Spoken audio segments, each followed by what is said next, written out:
Hello दोस्तों, स्वागत है आपका अपने यूट्यूब चैनल ऑनलाइन सेंटर पर। तो दोस्तों, आज की इस वीडियो में क्लास 12 फिजिक्स का पाठ नंबर 1 का वैद्युत क्षेत्र का तीव्रता का परिभाषा, रासायनिक सूत्र, मात्रक तथा बीमा और राशि को समझने वाले हैं एकदम आसान तरीके से। प्यारे बच्चों, ये आपको बोर्ड परीक्षा के 2 से 3 नंबर के देखने को मिलेगा और हर साल बोर्ड परीक्षा में ये पूछा ही जाता है।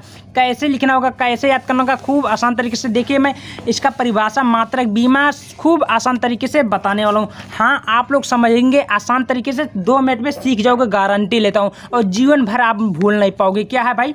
वैद्युत क्षेत्र की तीव्रता। भाई इसको समझते हैं क्या होता है। उससे पहले अगर चैनल पे नए हैं, चैनल को सब्सक्राइब कर लीजिएगा और वीडियो को साथ में लाइक कर लीजिएगा, ठीक ना।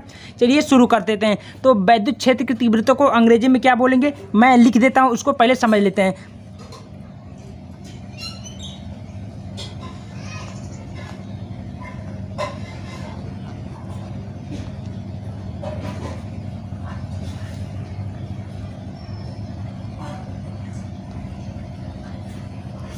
देखिए दोस्त, अब विद्युत क्षेत्र की तीव्रता को अंग्रेजी में बोलेंगे इंटेंसिटी ऑफ इलेक्ट्रिक, ठीक है, यानी कि जिसको हम लोग बोलते हैं वैद्युत क्षेत्र की तीव्रता। अब इसका हम लोग पहले आसान तरीके से परिभाषा सीख लेते हैं। क्या होता है परिभाषा? वैद्युत क्षेत्र के किसी बिंदु पर प्रति एकांक परीक्षण धनावेश पर लगने वाले बल को उस बिंदु पर विद्युत क्षेत्र की क्या होता है, तीव्रता कहते हैं। क्या बोला? एक बार पहले नंबर देखिए, कोई किसी का परिभाषा लिखते समय, समझते समय उसको हम लोग पहले समझेंगे क्या बोलना चाहता है दोस्त, ठीक ना। क्या फिर से एक बार समझ लेते हैं कि वैद्युत क्षेत्र के किसी बिंदु पर प्रति एकांक परीक्षण धनावेश पर लगने वाले बल को उस बिंदु पर वैद्युत क्षेत्र क्या होता है, तीव्रता होता है। क्लियर हुआ? अब हम लोग इसे ई से प्रदर्शित, मान लीजिए देखिए, इसे हम लोग किससे प्रदर्शित करेंगे? ई से। इसको हम लोग याद रखना, इसे हम प्रदर्शित करते हैं ई से।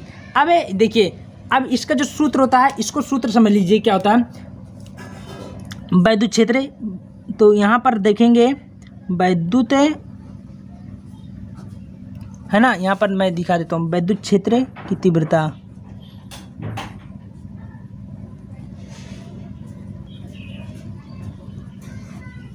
ई बराबर हमारा क्या होता है भाई? ई बराबर हमारा होता है F/Q0। ये हमारा इसका क्या होता है, सूत्र होता है। अब इसका ये आप बोलोगे कि भैया ये क्या होता है, तो वैद्युत क्षेत्र की जो तीव्रता होता है इसे प्रदर्शित करते हैं और F बराबर होता है बल, यानी कि किसी बिंदु पर एकांक परीक्षण पर लगाया गया क्या होता है, धनावेश बल होता है। और Q जो होता है ये आवेश होता है। इसको हम लोग याद रखना होगा। ये सूत्र आपको हर जगह देखने को मिलेगा।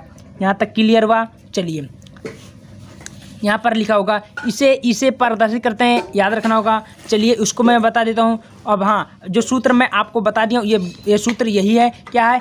ई बराबर F/Q0, यानी कि इससे क्या होता है, वैद्युत क्षेत्र की तीव्रता होता है। यह बराबर होता है किसी एकांक परीक्षण धन आवेश पर लगाया गया होता है बल, यानी कि फोर्स होता है। और Q0 होता है, ये क्या होता है, विद्युत आवेश होता है। इसको हम लोग याद रखना होगा। अब मैं आपको इसका जो बता देता हूँ। देखिए, ई बराबर मैं लिख दिया हूँ कि आपको कोई भी परेशानी ना हो। तो ई बराबर मैंने बता दिया हूँ विद्युत क्षेत्र की क्या होता है, तीव्रता होती है। और यहाँ यह बराबर हमारा तो बल होता है, यानी कि फोर्स होता है। और Q0 होता है धन परीक्षण आवेश होता है। अपने भाषा में समझिएगा कि आवेश होता है। यहाँ तक क्लियर हुआ? चलिए, अब हाँ, इसका जो मात्रक होता है ये समझ लेते हैं भाई। वैद्युत क्षेत्र की तीव्रता का मात्रक भी होता है ना। तो इसका जो मात्रक होता है ये एग्जाम में आपको देखने को मिलेगा। कै नंबर का? 1 नंबर का है। तो इसका जो मात्रक होता है प्यार बच्चों, ये होता है क्या हमारा, यहाँ पर देख सकते हैं न्यूटन प्रति कूलम। देखिए, इस मेरे का हम लोग समझेंगे क्या होता है, न्यूटन प्रति कूलम। इसको समझना है ना। मात्रक क्या होता है, न्यूटन प्रति कूलम। और इसको इंग्लिश में बोलेंगे N से न्यूटन होता है और C से हमारा कूलम होता है। इसको याद रखना होगा। जो भी आपको हिंदी में समझना तो हिंदी में तैयार कर लीजिए, इंग्लिश में तैयार करना तो इंग्लिश में पढ़िए, बात एक ही है। तो इसका मात्रक होता है, 1 नंबर का पूछता है, तो न्यूटन प्रति कूलम होता है इसका वैद्युत क्षेत्र की तीव्रता, ठीक ना। अब बात आती है इसका बीमा क्या होता है। तो इसका बीमा भी हम लोग समझ लेते हैं। तो यहाँ पर आपके सामने मैं लिख दिया हूँ, समझ लेते हैं। तो ये जो बीमा होता है, देखिए MLT-2, इसका क्या होता है तो समझ लेंगे। न्यूटन का जो बीमा होता है MLT-2 होता है और कूलम का होता है AT, है ना। बात क्लियर है। अब इसको हम लोग जब बराबर करेंगे तो हमारा क्या बनेगा, MLT-3 A-1, ये हमारा किसका बनेगा सूत्र, ये बीमा बनेगा। ये विद्युत क्षेत्र की तीव्रता का क्या बनेगा, बीमा होता है। इतना समझ लेना, इतना तैयार करना है, कोई दिक्कत नहीं होगा। चलिए एक बात और, अब ये बोलता है कभी कभी 1 नंबर का ये भी पूछता है कि विद्युत क्षेत्र की तीव्रता कौन सी राशि है। तो 1 नंबर का ऑब्जेक्टिव में आता है अदिश राशि कि सदिश राशि है कि कोई नहीं। तो इसमें से आपको याद रखना सदिश राशि होती है। विद्युत क्षेत्र किस कौन सा राशि होता है, सदिश राशि। तो इतना आपको समझ लेना। और देखिए ज़्यादा कठिन नहीं है, मैं बड़ी आसानी तरीके से इसको समझाया हूँ, बताया हूँ। और ऐसे ही अगर आप लोग बोर्ड परीक्षा में लिखते हो, तैयार करते हो, तो आपका पूरे के पूरे नंबर मिलने वाले दोस्त। एक बार मैं फिर से डिफिनीशन दोहरा देता हूँ कि कोई भी दिक्कत ना हो। क्या है कि विद्युत क्षेत्र के किसी बिंदु पर प्रति एकांक परीक्षण धन आवेश पर लगने वाले बल को उस बिंदु पर विद्युत क्षेत्र की होता है तीव्रता कहते हैं, उसे विद्युत क्षेत्र की तीव्रता कहते हैं।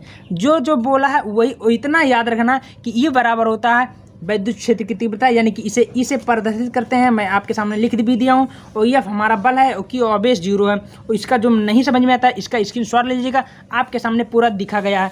सूत्र बीमा मैं पूरा बता ही दिया हूँ, ठीक ना। तो वीडियो को ज़्यादा से ज़्यादा शेयर जरूर करते हैं। मिलते हैं अगले वीडियो में, बहुत बहुत धन्यवाद।